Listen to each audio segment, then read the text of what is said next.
یہ شاہ ولی اللہ محدث دہلوی رحمۃ اللہ علیہ کا ہے، یہاں ان کی ولادت ہوئی ہے۔ اب ان کا ایک عجیب و غریب قصہ ہے، وہ کیا ہے ہم کمرے میں جا کے سناتے ہیں، یہ مولانا سنائیں گے۔ یہ وہ مسجد ہے جہاں وہ سانپ والا قصہ ہوا تھا، بہت مشہور قصہ ہے یہ پیدائش۔ السلام علیکم ورحمۃ اللہ وبرکاتہ۔ ابھی ہم لوگ فلت کے اندر ہے، اور یہ جو کمرہ دیکھ رہے ہو یہ شاہ ولی اللہ محدث دہلوی رحمۃ اللہ علیہ کا ہے، یہاں ان کی ولادت ہوئی ہے۔ اب ان کا ایک عجیب و غریب قصہ ہے، وہ کیا ہے ہم کمرے میں جا کے سناتے ہیں، یہ مولانا سنائیں گے۔ آ جاؤ۔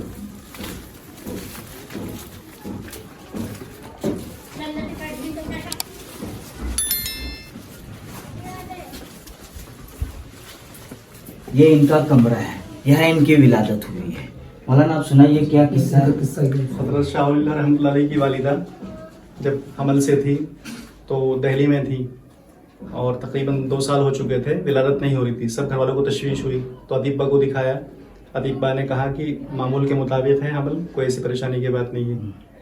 تو پھر خواب میں کوئی بزرگ تشریف لائے، انہوں نے فرمایا آپ پھلت جائیے، پھلت ہی ولادت ہوگی، اگر تا حیات آپ یہاں رہو گی تو ولادت نہیں ہوگی۔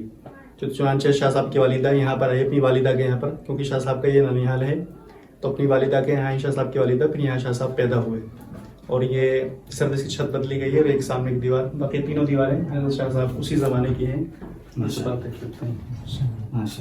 پھر اس کے بعد یہ معمول بن گیا شاہ صاحب کے خاندان کی خواتین جو ہوتی تھیں سب اپنی سسرال سے میکے میں آیا کرتی تھی ولادت کے وقت، یہیں پر ولادت۔ اور اس بستی کو قریۃ الصالحین بھی کہا جاتا ہے۔ ماشاءاللہ آزو بازو بہت ماشاءاللہ اولیاء اللہ کی قبریں ہیں۔ اور شاہ ولی اللہ جو ہے وہ بہت بڑے اللہ کے بہت بڑے ولی گزرے، ان کے ذریعے ہندوستان میں جو ہے دین پھیلا ہے، وہ ذریعہ بنے ہیں۔ تو شاہ ولی اللہ وہ بہت بڑے اللہ والے ہیں، یہ بھی لوگوں کو پتہ چل جائے کہ کون ہے۔ اور ان کے ساتھ ایک سانپ والا قصہ بھی ہے جو بہت مشہور ہے، وہ بھی قریب میں ہی مسجد ہے، انشاءاللہ وہ بھی دکھا دیتے ہیں آپ کو۔ یہ وہ مسجد ہے جہاں وہ سانپ والا قصہ ہوا تھا،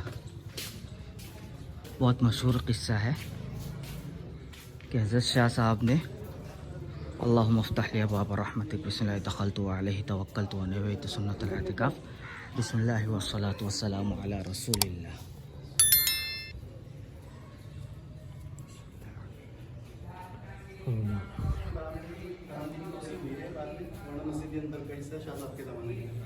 اندر کا حصہ شاہ صاحب کے زمانے کے اندر کتنے بڑے آسان دیوار، جی ماشاء اللہ۔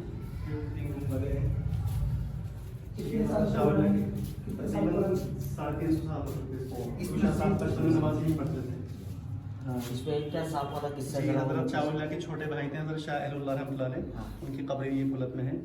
تو ایک مرتبہ یہیں پر وہ نماز میں مشغول تھے، تو ایک سانپ دیکھا انہوں نے، تو اس کو نیت توڑ کے اس کو سانپ کو مار دیا، کیونکہ حدیث میں ہے کہ موسی کو اس سے پہلے قتل کر لیا ضرور سے پہلے۔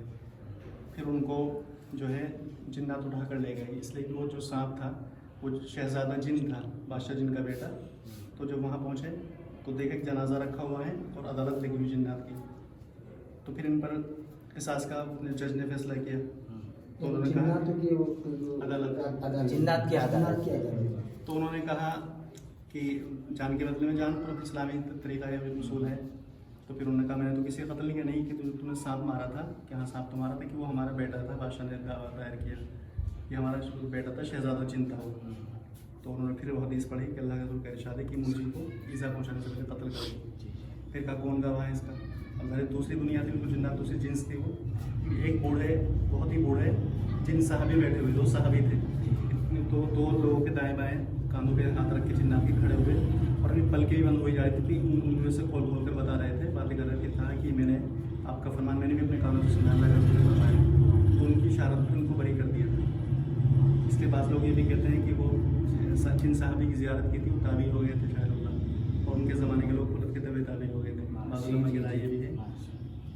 تو یہ اسی مسجد میں واقع پیش آیا تھا۔ شاہ صاحب نے بچپن میں ہی نماز پڑھی ہے، کیونکہ جب والد صاحب شاہ عبدالرحیم رحمۃ اللہ علیہ کو اورنگزیب عالم کی رحمۃ اللہ علیہ نے فتح ہند کی تدوین کے لیے وہاں بلایا تھا دلی میں، اس کمیٹی کے ہیڈ شاہ عبدالرحیم تھے والد صاحب، اور ان کا انتقال ہو گیا تھا۔ شاہ صاحب 15 سال کے تھے، مدرسہ بھی قائم کیا مہدیان میں رحیمیہ کے نام سے، تو پھر اس کو سنبھالا، اس لیے شاہ صاحب کا زیادہ وقت دہلی میں گزرا، لیکن انتقال سے 14 دن پہلے بھی یہیں رہنا ثابت ہے. پھر یہیں سے گئے تھے. مرض وفات بھی یہیں سے شروع ہوا تھا. دہلی علاج کے لیے گئے تھے, اس کا بھی انتقال ہو گیا. اچھا, جو ولادت کا ہے وہ شاہ ولی اللہ صاحب کا, شاہ ولی اللہ صاحب کا. یہ مسجد 350 سال پرانی مسجد ہے نا, یہاں ایک قبر 350 سال پرانی مسجد ہے.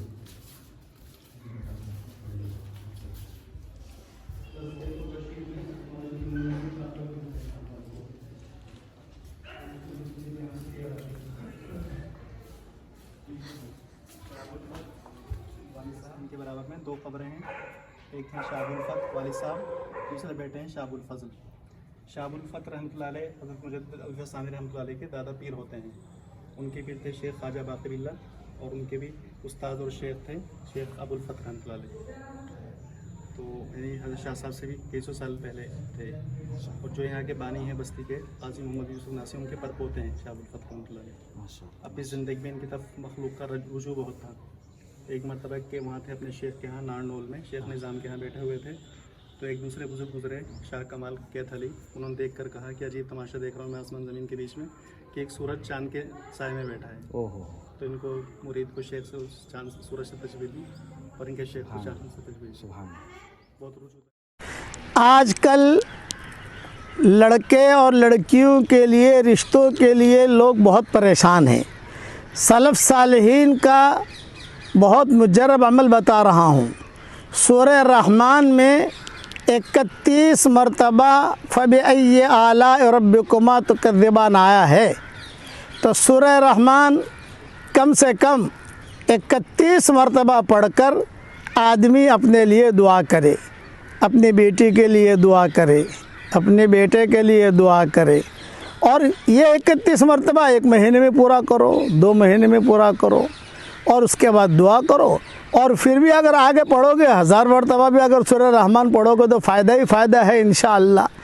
اور میں دعا کرتا ہوں کہ اللہ جل جلالہ عم نوالہ اس امت کے مردوں اور عورتوں کے لیے حلال بستروں کا انتظام فرمائے, اور حرام بستروں سے اس امت کی پوری حفاظت فرمائے.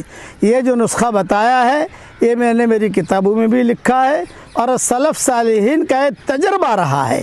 اس لیے کم سے کم زندگی میں 1 مرتبہ تو یہ وظیفہ کر لیں, 31 مرتبہ سورہ رحمان پڑھ لیں, اور اس کے بعد دعا مانگے. ایک مجلس میں پڑھنا ضروری نہیں ہے, 2 مہینے میں پورا کر لو, کوئی حرج نہیں ہے. انشاءاللہ اچھا دلہا مل جائے گا, اور انشاءاللہ اچھی دلہن مل جائے گی انشاءاللہ. اللہ تعالیٰ یہ دعا ہم سب کے لیے قبول فرمائے, آمین. بہترین رزق پانا ہو, دن بھر برائیوں سے محفوظ رہنا ہو, تو ایک دعا پڑھا رہا ہوں, وہ دعا پڑھ لو. صبح کے وقت 1 مرتبہ روزانہ پڑھ لو, انشاءاللہ دن بھر بہترین رزق سے نوازے جاؤ گے اور تمام برائیوں سے محفوظ رہو گے.